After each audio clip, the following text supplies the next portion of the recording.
بسم اللہ الرحمن الرحیم۔ غزوہ بنو قینقاع، یہودیوں کی عہد شکنی اور رسول اللہ صلی اللہ علیہ وآلہ وسلم کا عدل۔ غزوہ بنو قینقاع ایک تاریخی واقعہ ہے جو مسلمانوں کی فتح اور اسلام کی سچائی کے عکاس کے طور پر ہمیں کئی اہم اسباق سکھاتا ہے۔ یہ واقعہ ہجرت کے دوسرے سال کا ہے جب نبی کریم صلی اللہ علیہ وآلہ وسلم اور مسلمانوں کی بدر کی فتح کے بعد مدینہ میں مختلف قبیلوں کے ساتھ تعلقات پیچیدہ ہو گئے۔ ان میں سے ایک اہم قبیلہ بنی قینقاع تھا جو مدینہ میں آباد یہودیوں کا ایک بڑا گروہ تھا۔ مدینہ میں یہودی قبیلے اور عہد۔ مدینہ میں مسلمانوں کی ہجرت کے بعد نبی صلی اللہ علیہ وآلہ وسلم نے مختلف قبیلوں کے ساتھ ایک معاہدہ کیا تھا جسے میثاق مدینہ کہا جاتا ہے۔ اس معاہدے کے تحت مسلمانوں اور یہودیوں نے ایک دوسرے کے حقوق کا احترام کرنے، ایک دوسرے کی مدد کرنے اور مدینہ کے دشمنوں سے بچانے کا عہد کیا تھا، لیکن بنی قینقاع نے اس معاہدے کی خلاف ورزی کرنا شروع کر دی اور یہودیوں نے اپنے رویے میں بدعہدی دکھانا شروع کر دی۔ بنی قینقاع کا ظلم بنی قینقاع کا ظلم اس وقت واضح طور پر سامنے آیا جب ایک مسلمان خاتون اپنی خریداری کے لیے بنی قینقاع کی مارکیٹ گئی۔ اس بازار میں موجود ایک یہودی سنار نے اس خاتون کی چادر کا پچھلا حصہ پکڑ کر باندھ دیا اور جب وہ خاتون اٹھی اس کی پردہ داری کا مذاق اڑایا۔ یہ بہت سنگین حرکت تھی کیونکہ اسلام میں خواتین کا احترام اور پردے کی اہمیت بہت زیادہ ہے۔ خاتون نے فوراً مسلمان مردوں سے مدد طلب کی اور ایک مسلمان نے اس یہودی سنار کو قتل کر دیا، لیکن یہودیوں نے بدلے میں اس مسلمان کو قتل کر دیا اور ان کا یہ ظلم پورے مدینہ میں مشہور ہو گیا۔ اس واقعے کا رد عمل۔ یہ واقعہ مسلمانوں کے لیے ایک انتہائی حساس تھا۔ نبی کریم صلی اللہ علیہ وآلہ وسلم نے بنی قینقاع کے ساتھ معاملات پر غور کیا اور انہیں فوراً عہد شکنی اور اسلامی قانون کی خلاف ورزی پر تنبیہ کی، لیکن بنی قینقاع نے اس کا جواب نہایت تکبر سے دیا اور کہا، بدر میں جو قریش کی فوج کے مقابلے میں کامیابی حاصل ہوئی تھی وہ محض اتفاق تھا۔ اگر ہم سے مقابلہ کیا تو تمہیں ہماری طاقت کا پتہ چلے گا۔ یہی باتیں بنی قینقاع کی دشمنی اور اترانے کو ظاہر کرتی ہیں۔ جنگ کا آغاز۔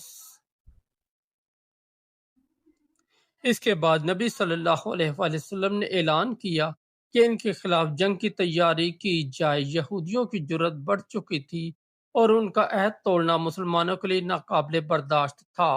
نبی صلی اللہ علیہ وآلہ وسلم نے اپنے صحابہ کرام کو ان کے ساتھ لڑنے کے لیے تیار کیا اور مدینہ کے قلعہ کا محاصرہ کیا۔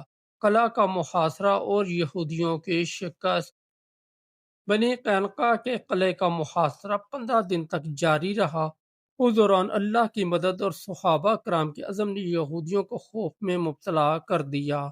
انہیں یقین ہو گیا کہ وہ اس محاصرے سے نکل نہیں پائیں گے اور ان کا آخری وقت قریب آ رہا ہے۔ مسلمانوں نے ان کے ساتھ سختی سے پیش آئے، لیکن پھر بھی انہوں نے ہتھیار ڈالنے کے بجائے انہیں جلا وطن کرنے کی شرط پر صلح کی پیشکش کی۔ رسول اللہ صلی اللہ علیہ وآلہ وسلم کا عدل۔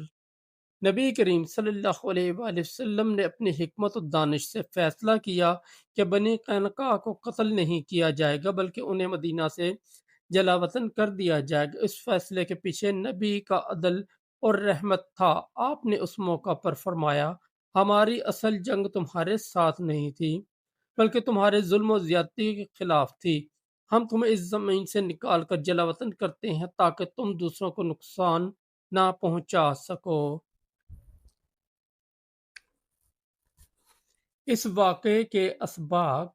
اسلام کا عدل۔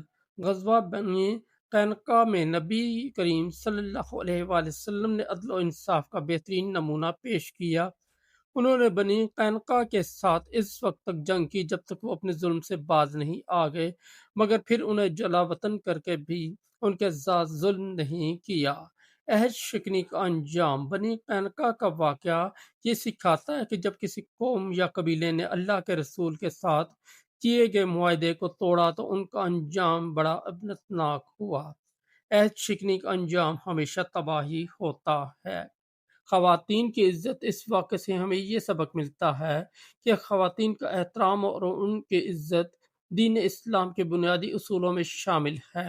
نبی نے اس واقعے پر شدید رد عمل ظاہر کیا اور اسلامی معاشرے میں خواتین کی عزت کا تحفظ کیا۔ اسلامی حکمت: نبی صلی اللہ علیہ وآلہ وسلم نے اپنی حکمت سے یہودیوں کو جلاوطن کر دیا، کیونکہ آپ جانتے تھے کہ ان کے ساتھ اگر قتل و خون ریزی کی جاتی تو یہ معاشرتی اور سیاسی لحاظ سے پورے شہر کے لیے نقصان دہ ہو سکتا تھا۔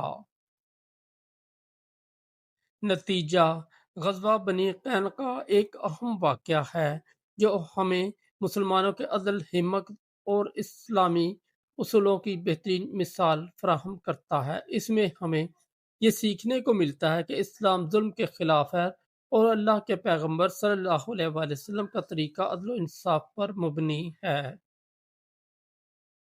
دوستو، اگر آپ کو ہماری اسٹوری اچھی لگی تو ہمارے اس چینل کو سبسکرائب کر دیں، اس ویڈیو کو لائک اور دوستوں کے ساتھ شیئر کر دیں۔ بہت شکریہ۔